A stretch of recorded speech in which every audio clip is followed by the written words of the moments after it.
ప్రవీణ్ ప్రకాష్ గారికి ఇంకా 4 years 5 years service ఉంది. సర్వీస్ ఉన్నా కానీ ఆయన విఆర్ఎస్ తీసుకొని వెళ్ళిపోయారు. ముందుగా ఆయన విఆర్ఎస్ తీసుకునే ముందు సెంట్రల్గా వస్తానని చెప్పని దాదాపు ఒక 4-5 లెటర్లు పెట్టారు. కేంద్రానికి లెటర్లు పెడితే కేంద్రము వామ్మో నాయన నువ్వు వద్దు, నిన్ను మేము బరాయించలేమని చెప్పారు. అదేంటండి మీరు నన్ను ఎందుకు బరాయించలేరంటే మీ మీద ఇంత కంప్లైంట్స్ ఉన్నాయి, మీ సీనియర్ ఆఫీసర్స్ మీ మీద ఇన్ని కంప్లైంట్లు పెట్టారు అని డిఓపిటి వాళ్ళు ఒక పెద్ద లిస్టు చదివారట. ఇదేంటండి ఇంతమంది ఎందుకు పెట్టారండి, వీళ్ళందరూ నా దగ్గరికి వచ్చేవాళ్ళు అండి అంటే, అదే నువ్వు జూనియర్ ఆఫీసర్ అయ్యండి సీనియర్ ఆఫీసర్లు నీ దగ్గరికి వచ్చే విధంగా నువ్వు వ్యవహరించావంటే నీ విధానం ఎలా ఉందో చూసుకో, అందుకని నిన్ను చాలు బాబు అని చెప్పని ఆయన్ని సాగనంపే ప్రయత్నం చేశారు. చంద్రబాబు నాయుడు గారిని కలిసి మళ్ళీ ఏదో సర్ది చెప్పుకునేటువంటి ప్రయత్నం చేశారు. చంద్రబాబు నాయుడు గారు అందుకు వినలేదు. కానీ లోకేష్ గారి దగ్గరికి వెళ్ళే ప్రయత్నం చేశారు, కానీ లోకేష్ గారు ఎంట్రీ కూడా ఇవ్వలేదంట. డోర్ కూడా ఓపెన్ చేయొద్దు, అతనికి అవసరం లేదు మనకని చెప్పేశారట. ఇక దాని తర్వాత ముందు ఇక విఆర్ఎస్ తీసుకునే దానికి ప్రయత్నం చేశారు. ముందు అంగీకరించలేదు. తర్వాత ఇలా 1-2-3 అధికారులు కూడా అలా వెళ్ళిపోతే బెటర్ అనేటువంటి ఉద్దేశంతో మొత్తానికి వారిని పంపించేటువంటి సాగనంపే ప్రయత్నం జరిగింది. ఇప్పుడు దీంట్లో వారితో పాటు ఇక ఆ లిస్టులో ఉన్నటువంటి వాళ్ళలో ఒక ప్రతిభావంతురాలైనటువంటి గతంలో జైలుకి వెళ్ళొచ్చినటువంటి అధికారిగా ఉన్నటువంటి శ్రీలక్ష్మి గారు ఒకరున్నారు. వారు మొన్న బొకే ఎత్తుకుని వెళ్ళారు, పెద్ద బొకే కూడా. ఆయన బొకే తీసుకుని అందరి చేతుల్లో మళ్ళీ వాళ్ళకి ఇచ్చారులేండి. వారిది అక్కడే ఉన్నట్లుంది మరి ఇప్పుడు ఆ బొకే కూడా.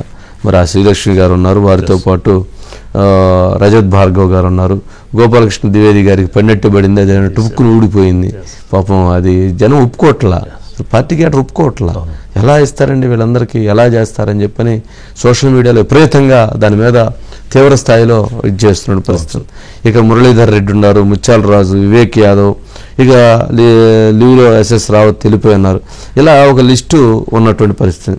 ఇదంతా ఇది మరి ఇక పోలీసులో మరి బాగా బలమైనటువంటి వీరులుగా గత 5 సంవత్సరాల్లో ప్రభుత్వానికి ఏదైతే వాళ్ళు అడిగారో వాళ్ళు అడగకుండానే అడగకుండానే ఇష్టానుసారంగా ఎలా పడితే అలా వ్యవహరించి చట్టాన్ని అతిక్రమించి వాళ్ళ యొక్క రూల్స్ని అతిక్రమించి వ్యవహరించినటువంటి వారందరూ చాలామంది ఉన్నారు. అందుట్లో పాపం మొదటగా వచ్చేటువంటి వ్యక్తి సీతారామరాజు గారు.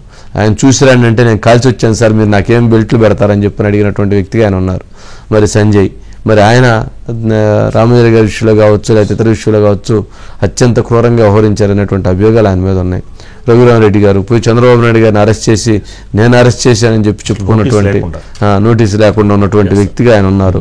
మరి ఇలాంటివి చెప్తా పోతే దాదాపు ఒక పెద్ద చాంతాడంత లిస్ట్ ఉంది. మరి వీళ్ళందరూ మరి అమ్మిరెడ్డి, మరి రవిశంకర్ రెడ్డి, రిషాంత్ రెడ్డి, పరమేశ్వర్ రెడ్డి, వీళ్ళందరూ రాయలసీమలో ఒక రకమైనటువంటి ఒక భయానక వాతావరణాన్ని సృష్టించినటువంటి పరిస్థితి. మరి వీళ్ళందరూ ఎవరైతే ఈ లిస్టులో ఉన్నారో మరి వీళ్ళందరి మీద ఏంటి వీళ్ళ భవిష్యత్తు, వీళ్ళ ప్రస్తుతం అయితే పోస్టింగ్స్ ఉండవు. కానీ ఏదైతే జరిగినటువంటి ఇల్లీగాలిటీస్, ఏదైతే నిబంధనలు అతిక్రమించి పనిచేశారో దాని మీద ఎంక్వైరీ జరగాలనేటువంటి అవసరం ఉంది. దాని మీద ఎంక్వైరీ కమిషన్ ఒకటి ఫామ్ చేయాల్సినటువంటి అవసరం ఉంది.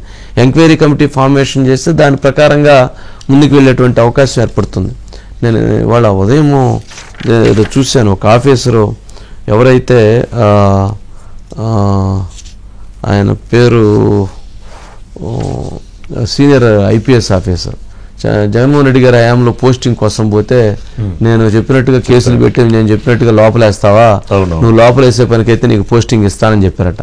అమ్మో నా వల్ల కాదని చెప్తే, అలా అయితే నువ్వు నా వల్ల కాదు, అసలు నా దగ్గరికి వచ్చి నువ్వు నా వల్ల కాదన్నావంటే నీకు పనిష్మెంట్ తప్పదని చెప్పని అతను సెంట్రల్ సర్వీస్ పని సంతోష్ మెహ్రా గారు ఆయన్ని తర్వాత అనేక రకాలుగా ఇబ్బంది పెట్టడం, ఆయనకున్న సెక్యూరిటీని తొలగించడం, ఆయనకున్నటువంటి పోస్టింగ్లు లేకుండా ఆపివేయటం, ఆయన్ని చివరికి తీవ్రంగా అవమానపరిచి ఆయన్ని సర్వీస్లోంచి ఇచ్చేశారు. ఆయనకి లెవెల్ 17 అనే ఒక హై గ్రేడ్ వస్తే దాన్ని కూడా తగ్గించేశారు. ఆయన్ని ఆ రకంగా ఇబ్బంది పెట్టారు. అంటే ఏంటి అసలు ఏమన్నా మనం అధికారులు ఐఏఎస్లు, ఐపీఎస్లు, ఐఆర్ఎస్లు, ఐఎఫ్ఎస్లు వీళ్ళందరంటే ఏమనుకున్నారో నాకైతే అర్థం కాలేదు. వాళ్ళు ఆ రకంగా ఎందుకు వ్యవహరించారో తెలియదు. కానీ సిస్టమ్ని బ్రేక్ చేసి వాళ్ళు, ముఖ్యమంత్రి గారు రాష్ట్ర ప్రజలకు సంబంధించిన వ్యక్తి, ఆయన బాధ్యతలో కూర్చున్న తర్వాత ఆయన స్వతంత్ర ఎజెండా పెట్టుకుని దాన్ని నిర్వర్తించాలనేటువంటి వ్యక్తి ఎప్పుడు కూడా అది కరెక్ట్ కాదు. మరి ఇప్పుడు ప్రవీణ్ ప్రకాష్ బాటలో మరి ఎవరెవరు ఉండారనంటే దాదాపు అవకాశం ఇస్తే ఒక 4-5 లిస్ట్ తేలింది. బట్ వాళ్ళని అంగీకరించాలా లేదా, వాళ్ళ మీద ఎంక్వైరీ చేసి వాళ్ళని ఇచ్చేయాలా లేదా అనేటువంటి దానికోసం ఒక ప్రయత్నం జరుగుతుంది. మరి ఇంతకుముందు ప్రవీణ్ ప్రకాష్ ఆల్రెడీ వారణాసిలో గతంలో ఎమ్మెల్యే టికెట్ అడిగాడు. మోదీ గారు కంటెస్ట్ చేసే దగ్గర ఎమ్మెల్యే టికెట్ కూడా బీజేపీ కోసం ట్రై చేశాడు. ఇప్పుడు మరి రాజకీయాల్లో చేరి శుభ్రంగా వైసీపీలో చేరి రాజకీయ సలహాదారుడిగా వాళ్ళకుండి మంచిగా ఆ పార్టీని ముందుకు తీసుకెళ్తే అన్న అప్పుడన్నా ఇప్పుడు ఆయన వల్ల 4 సీట్లు పోయి ఉంటాయి. ఈ దెబ్బతో ఇంకా ఈ ఐఏఎస్తో పాటు కాకుండా మామూలుగా ప్రైవేట్ కంపెనీలో కూడా పోస్ట్ గురించి కూడా వాళ్ళ ఫ్రెండ్స్తో డిస్కస్ చేస్తారు. అదే ఒకటి ఉండదు కదా, చాలా ఉంటుంది. సురేష్ గారు ఏంటండి? వంశీ గారు, మీకు తెలుసు ప్రవీణ్ ప్రకాష్ గారు అంటే జగన్మోహన్ రెడ్డి గారి ప్రభుత్వంలో ఎలా వ్యవహరించారు దానికి ఎల్వి సుబ్రహ్మణ్యం గారు అంటే ఆయన సిఎస్గా ఉన్నవాడిని బయటికి గెంటి వేయడంలో అంటే వేరే డిపార్ట్మెంట్కి మార్చడంలో ఆయన ఈ ప్రవీణ్ ప్రకాష్ గారు 2019లో చాలా కీలక పాత్ర పోషించారు. ప్రవీణ్ ప్రకాష్ గారు అంటే తనకు అధికారాన్ని కాదని తనకు అంటే సిఎస్ని కూడా బైపాస్ చేసి ఆయన ఏదో కొన్ని టైం లైన్స్ విధిస్తూ మీరు టైం లైన్స్ ప్రకారం అని చెప్పి కొన్ని గైడ్లైన్స్ స్పెషల్ చీఫ్ సెక్రటరీలు కూడా గైడ్లైన్స్ ఇష్యూ చేశారు.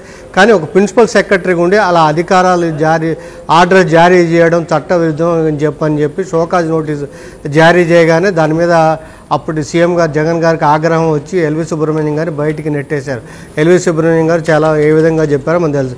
అంటే ఆ ఉద్దేశం అది అలాంటి ఉండబట్టే ఢిల్లీకి మీరు చెప్పినట్టు డిఓపటి కేంద్ర సర్వీసులకు వెళ్ళాలన్నా కానీ అఖిల భారత్ సర్వీస్ రూల్స్ ఉంటాయి. ఆ సర్వీస్ రూల్స్కి భిన్నంగా మీరు వ్యవహరిస్తున్నారనే ఆరోపణలనే కేంద్ర ప్రభుత్వంలో ఉండటం వల్ల కేంద్ర సర్వీసులకు వెళ్ళాలని ఆయన ప్రయత్నం విఫలం అవడం నేపథ్యంలో ఇక గత్యంతరం లేని పరిస్థితుల్లోనే విఆర్ఎస్ తీసుకున్నాను. అదేవిధంగా ఇప్పుడు మీరు చెప్పినట్టుగా పోస్టింగ్ లేని వాళ్ళు మీరు చెప్పినట్టుగా చాలా మంది ఉన్నారు.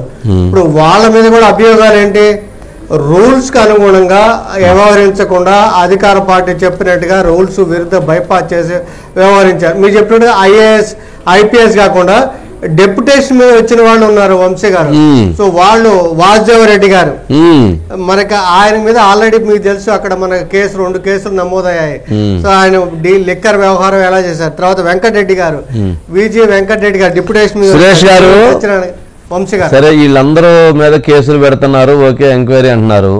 సరే వీళ్ళు ఒక్కొక్కరు ఒక 500 కోట్లు 1000 కోట్లు సంపాదించుకున్నారు అనుకోండి. ఏమైతే 3 నెలలు జైలుకు పోయి వస్తే మాత్రం 500 కోట్లు లేకపోతే 1000 కోట్లు వచ్చినాయి అనుకోండి. అప్పుడు ఏంటి అంటే దాన్ని అప్పుడు ఏదైతే ఆ దోచుకున్న సంపాదన రికవరీ చేయొచ్చా? మన యనమల రామకృష్ణుడు గారు అదే పెట్టారు, ఒక యాక్ట్ పెట్టారు, రెవెన్యూ ఆర్ఆర్ యాక్ట్ అని ఒక యాక్ట్ పెట్టి తీసుకురావాలంటున్నారు. మరి అంటే ఇప్పుడు దోచుకొని కాకపోతే ఒక 6 నెలలు జైలుకు పోయిస్తే ఇప్పుడు జనాలు జైలుకు పోవటం అని అంటే ఆ జగన్మోహన్ రెడ్డి గారు పోయారు కదా మనం పోతే ఏమనుకునే కాడికి వచ్చేసారు. అంటే దానికి ఒక విలువ ఒక భయం అనేది పోయి ఇవాళ జైలుకు పోయి వచ్చిన వాళ్ళని ర్యాలీలు చేశారు. అనంతబాబు జనాన్ని చంపేసి ఒక వ్యక్తిని డోర్ డెలివరీ చేస్తే అతను జైల్లో నుంచి బయటకు వస్తే అతను ర్యాలీ చేస్తున్నారు.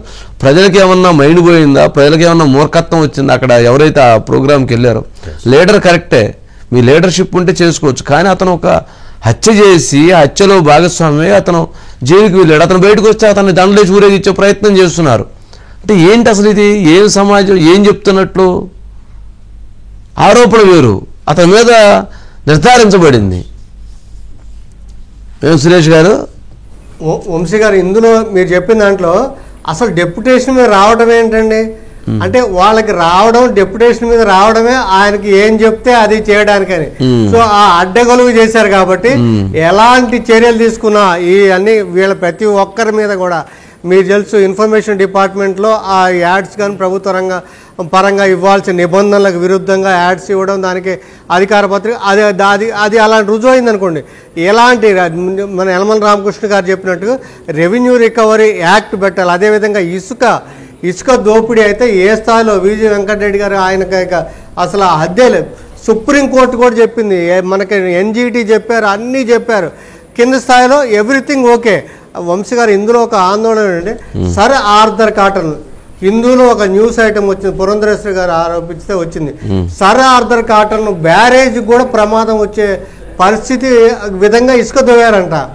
సో దాని మీద ఎన్జిటి వాళ్ళు స్వచ్ఛందంగా ఒక టీం వేస్తే ఆ టీం వెళ్ళి మేము ఇప్పుడు విజిట్ చేసినప్పుడు ఎవ్రీథింగ్ ఓకే అన్న విధంగా ఆ అభిప్రాయం కలిగించి అలాంటి ప్రమాదం కలిగించే ఉన్నప్పుడు అలాంటి వాళ్ళ మీద రెవెన్యూ రికవరీ ఇలాంటి చట్టాలు పెట్టి చర్యలు తీసుకోవడం అనేది అందుకని రిలీవ్ చేయలేదు వంశీ గారు, అందుకనే రిలీవ్ చేయలేదు వాళ్ళందరినీ కూడా. అండి రైట్ సురేష్ గారు.